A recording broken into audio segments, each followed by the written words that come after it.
Bringing together the world's most prominent leaders, thinkers, and investors, Milken Institute aims to address the most pressing global issues of our time.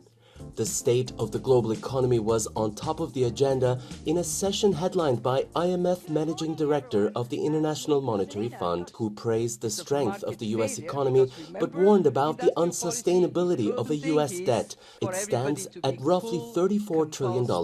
It cannot go like this forever because the very burden on the U.S. is going to cripple spending that is necessary to make for servicing the debt.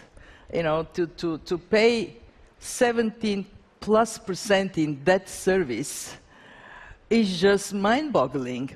And also, we know that if the US needs to continue to fund itself by borrowing, there is opportunity cost of this money. Georgieva went on to say that debt funding is money that could have been used in emerging economies to create jobs and business opportunities for American companies, and could crimp both US and global growth if it isn't brought under control, at a time when the average global economic growth still hasn't returned to pre-pandemic levels. Also speaking at the event, the director of the U.S. Centers for Disease Control and Prevention, Mandy Cohen, she highlighted a direct correlation between a healthy workforce and the economy as a major takeaway from the COVID-19 pandemic. We are moving into this new moment, learning the lessons of the past, turning our data into action more quickly, communicating clearly, and making sure we're investing in those core capabilities. Among many of the world's struggling economies, Argentina has more than 40% of its population living in poverty.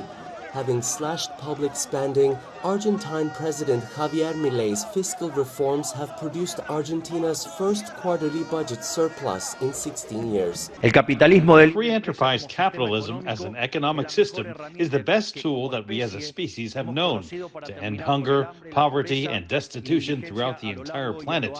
But while the success of capitalism is easy to demonstrate, what is not so accessible to many is the counterfactual. A multitude of other global crises, including regional conflicts and climate change caused by human activity, were also discussed at the conference, which aims to offer solutions through dialogue. Ediz, Tiyansan, CGTN, Los Angeles.